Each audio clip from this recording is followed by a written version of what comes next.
This is SelfWork, and I'm Dr. Margaret Rutherford. At SelfWork, we'll discuss psychological and emotional issues common in today's world and what to do about them. I'm Dr. Margaret, and SelfWork is a podcast dedicated to you taking just a few minutes today for your own self-work. Hi, and welcome back to SelfWork. I'm Dr. Margaret Rutherford. I'm a clinical psychologist. I've lived and worked in Fayetteville, Arkansas now for almost 30 years, and I'm delighted to be here with you on SelfWork today.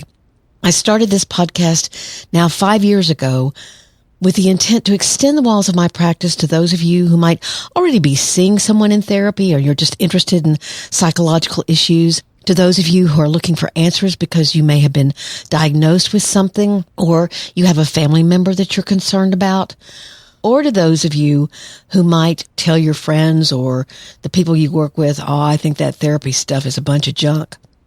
But you're curious enough or unhappy enough to be looking for answers. I welcome all of you. Today, I want to focus on the confusion that anyone can have about their relationship. It's based on an email I received from a 20-something listener, but is a problem that's encountered by many. Basically, the question becomes, is my depression about my relationship, or is it me? And that question can be hard to answer for sure. They write, I would love to not receive a solution, but just gain some perspective on what you believe would be wise for me to do. Well, that's good because I'm not sure I can offer a solution, but I'll see what research says and add my input, as always. Today's listener email is also about relationships and regaining trust. The listener writes, everything I wanted is now mine, but she's struggling with resentment. So in this episode, sponsored by Athletic Greens, and by the way, they're sharing some new changes with you, we'll be focusing on relationships and the hurdles that many face within them. Welcome, as always, to SelfWork.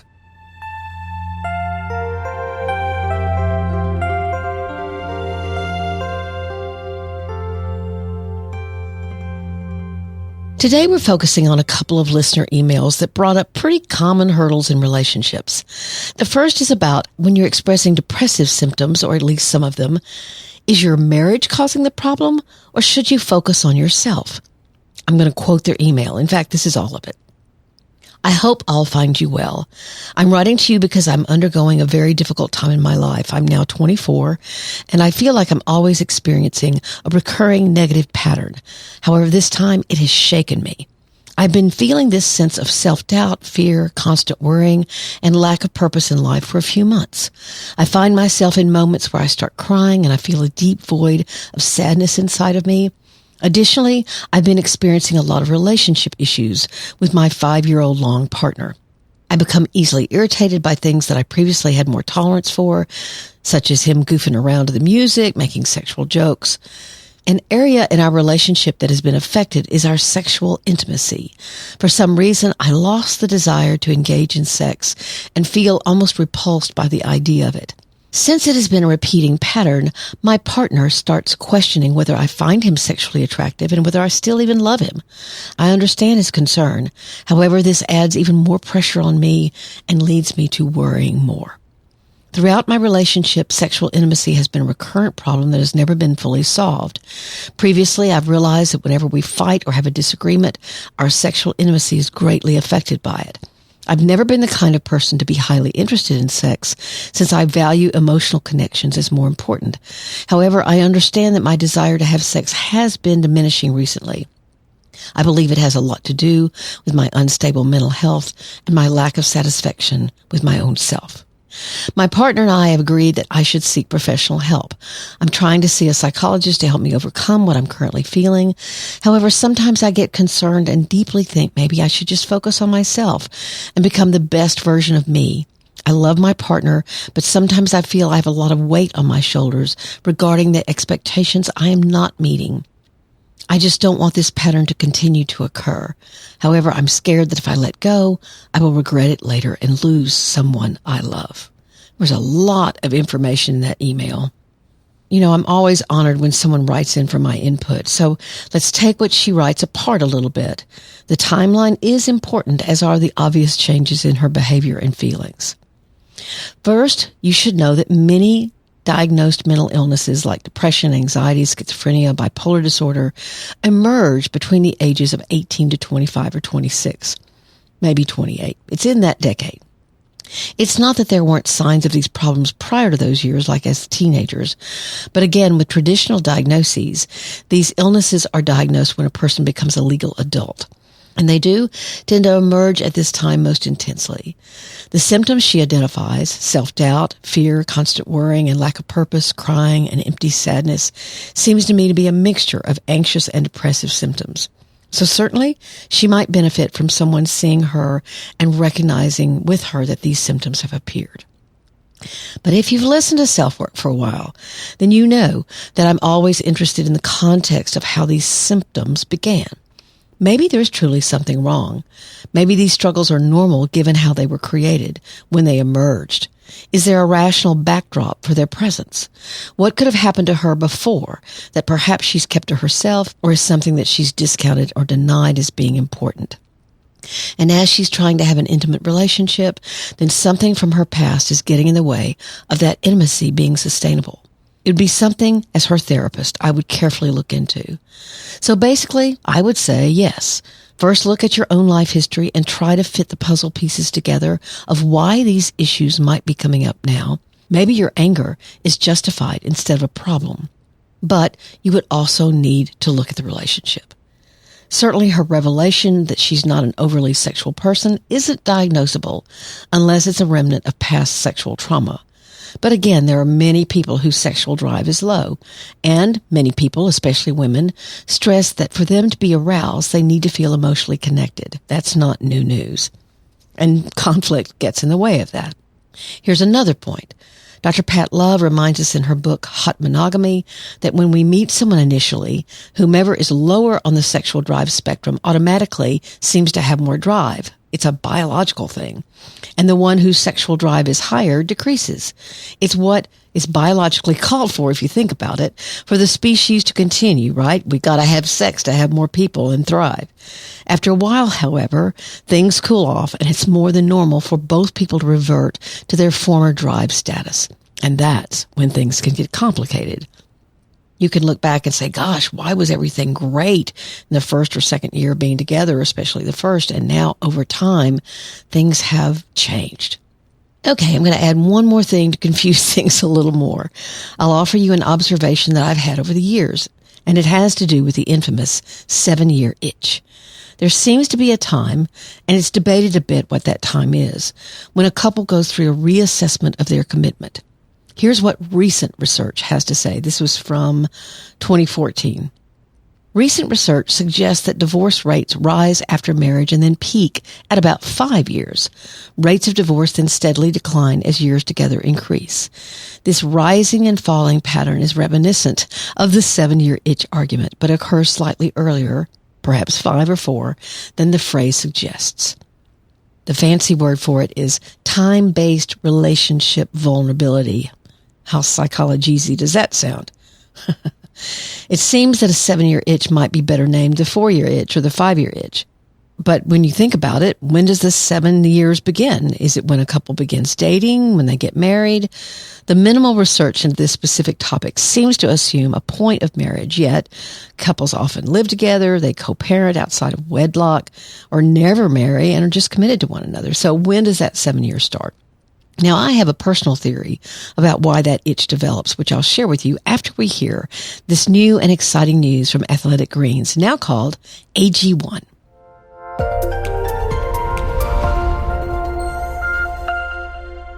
I've been talking to y'all about Athletic Greens now for a few months as they're our newest sponsor here at SelfWork. But they have a new name and spirit. It's AG1. Just like with Athletic Greens, you take one tasty scoop of AG1 that contains 75 vitamins, that's 75 minerals and whole food sourced ingredients, which include a multivitamin, multimineral, probiotic, green superfood blend, and more. But Athletic Greens 1 has some really exciting news about the directions they're taking as a company, and I'm proud to tell you about them. Last year, they joined the How to Recycle program. This initiative tells you exactly how to dispose of your products and what goes where. Now, How to Recycle has evaluated all of AG's product packaging And from their feedback, the company's been able to increase the recyclability of their products, reduce the amount of plastic they're using, and increase their use of recycled content. And they're proud to announce that they've officially committed to become climate neutral certified and are hard at work looking at all of their 2020 emissions. And last but not least, since Athletic Greens One believes that access to nutrition is a fundamental human right, they're excited to announce a new partnership with No Kid Hungry to help serve nutritious meals to children across the United States. They've committed to donating 10 cents for every Athletic Greens order to No Kids Hungry for an entire year. So to make your ordering easy, Athletic Greens will give you an immune-supporting free 1-year supply of vitamin D3 and K2, which I've learned actually must be taken together to be effective, D3 and K. And I take that every morning with 5 free travel packs with your first purchase since you're a listener here at SelfWork. And the code is athleticgreens.com/selfwork. Again, simply visit athleticgreens.com/selfwork to take control of your health and to give Athletic Greens One a try.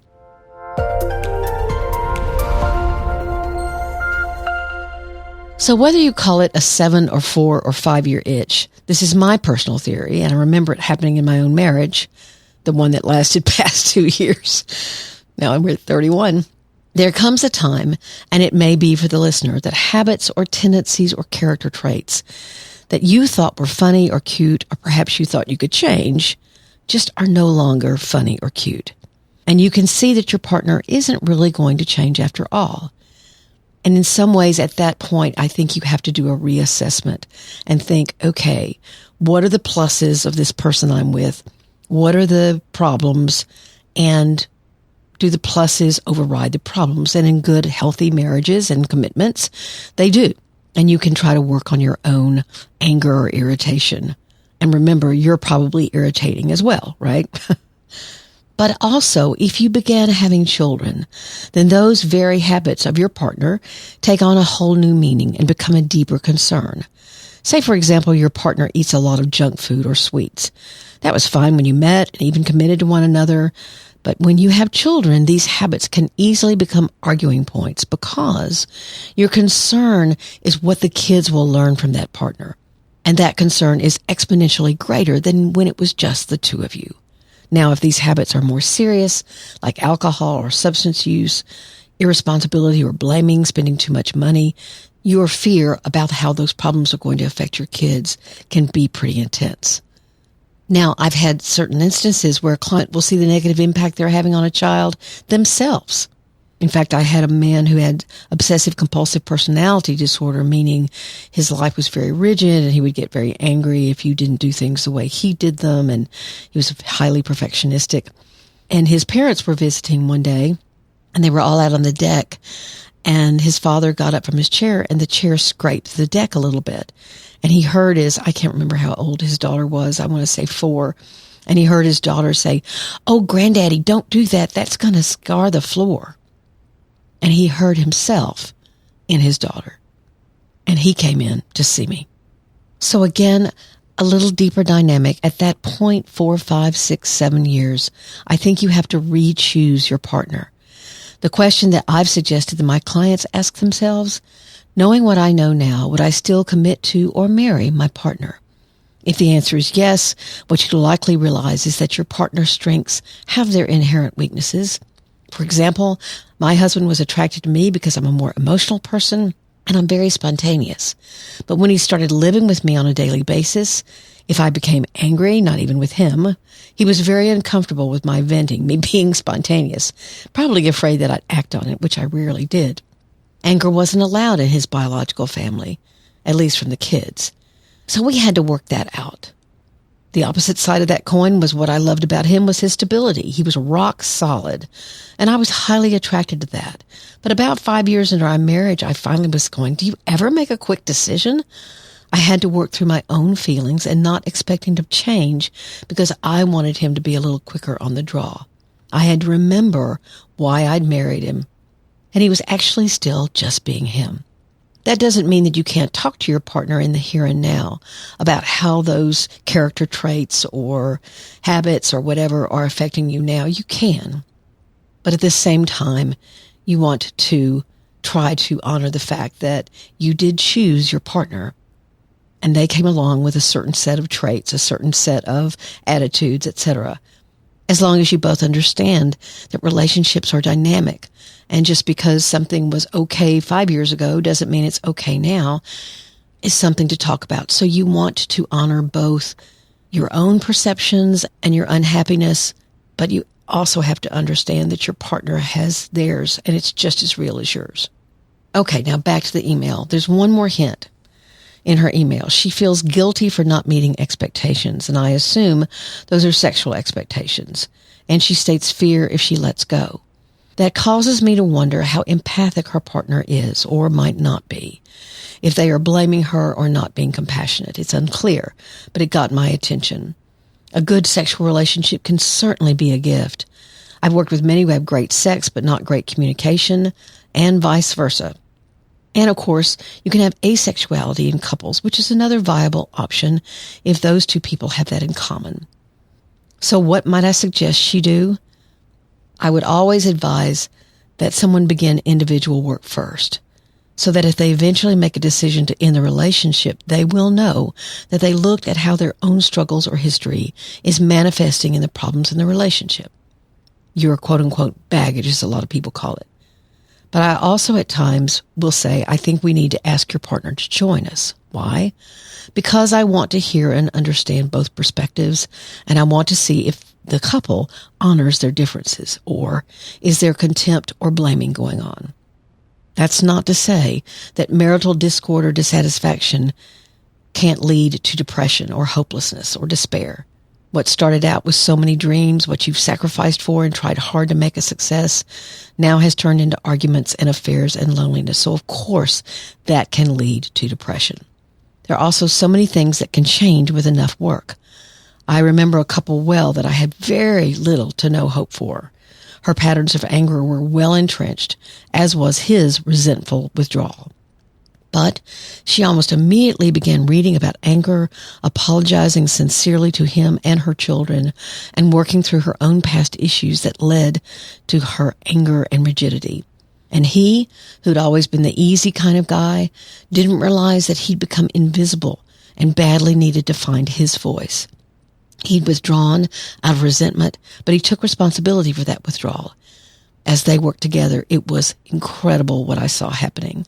And they left finding a deeper love and appreciation for one another, both of them taking responsibility for what had for years been going on and had become habitual and very painful and very depressing. So my answer to this listener's question is to actually say yes and yes. Yes, it could be your relationship that could be leading to depression because of very entrenched patterns or misunderstandings, things that are not going well, and you are sad about it or angry about it. But also, it could be you. Sexual issues can be caused by many things, and so I really advise that you look into that. Of course, lack of sexual libido is a part of depression as well, or can be. So it's a multifaceted answer. Good luck to you.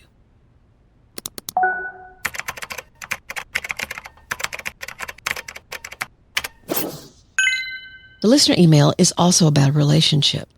I quote, "Recently I started going to therapy and I'm trying to learn what's behind all my emotions. Quick backstory, I've been married for 17 years and fairly recently my husband had an affair with a 25-year-old. We were separated and that affair lasted through our separation for about a year. He left me, my 2 older daughters, and at the time I was 8.5 months pregnant with our son. Fast forward to now, we did not go through with a divorce and have added yet another baby, a girl who is now 10 months. So I'm assuming they now have 4 children. We've been back together for about 2 years and I feel like everything I ever wanted is now mine. And yet I feel sad and angry and what I think is resentment towards my husband. Does a person ever really get over infidelity? I feel like our life was so rushed and now since COVID hit, it's slowed down. I hear that from a lot of people that the pandemic has caused them to slow down and see things that either they're delighted to see and they really are so glad are in their relationships, or they've slowed down enough to see something as a problem. She continues, These feelings are enough to make me doubt my choice to continue our marriage. It was never perfect, but I don't know how to deal with this. It's now affecting my behavior toward him, and I feel guilty. I love your podcast. It's honestly what made me realize that talking to someone is what's best to help me get to where I need to be mentally. And of course, I always smile about that when I hear that, because that's why I did this podcast in the first place and why I continue to do it. Some of what I said to the other listener applies here, in my opinion. But when there's been an affair and a decision is made to try to save the marriage or partnership and continue, lots of hard work needs to be done. And it almost sounds like none of that happened. Trust has to be regained, and emotions need to be expressed, heard, and validated. And again, so many people who've had an affair just say, well, I'm not having it anymore. Let's just go on with our lives. But that misses the part where you have to regain trust, and your partner, who is very, very hurt, has emotions that you need to hear, understand, and affirm. I often tell people that it's obvious that trust has to be regained by the one who had the affair. In fact, there's a very early SelfWork podcast link in your show notes that goes into that in detail. It was the 5th one I did. I thought it was so important. But it goes both ways. It's sort of in a different way. The person who had the affair wants and needs to believe that their affair won't be forever brought up in arguments and conflict. But there's trust that has to be gained with both people. Trust that the affair is over. Y'all have talked about why it happened. You've taken responsibility for why it happened, and you're working toward a much better relationship with your spouse or your partner. But also trust that the person who didn't have the affair won't continually bring it up or be resentful like this woman seems to be, because the work was never done. So that's a lot of work by both people. It's also tricky in working with two people where one or both had an affair. What's hard? Because one person shouldn't be blamed for the other's decision to go outside of the marriage or the monogamous commitment for sexual or other needs. So you don't want to blame the other one, saying, well, I wouldn't have had the affair if you didn't X, Y, or Z. However, at the same time, the decision was made in a context, and that context needs to be discussed and worked on. Instead of, well, I wouldn't have had sex with them if you blank, blank, blank, but more of, let's look at what was happening between the two of you when you first became dissatisfied and try to understand your choice in that context. It's a completely different question. Or another question is, let's look at what you both learned about marriage from your own parents. Understanding the context can be vital. It doesn't give anyone the right to blame, but it can add a lot of awareness, and that awareness can lead to a better understanding and hope. Who knows what could have been going on between this listener and her husband, or what his choice was about. They already had 2 children and were almost giving birth to another one. That certainly would be very, very hurtful. But I can hear that basic work was not done. It sounds as if it was just swept under the carpet. If this listener's partner won't consider therapy, then she's got another problem, and she'll have to decide whether to stay in the marriage or not. Again, what I'm so happy about is that she realizes that going and talking to someone may help her look at all aspects of that decision, because that decision is life-altering for her and should be made very carefully. Thanks so much for both of these really great questions for today. They both had a lot of meat to them, so hopefully we untangle things just a bit.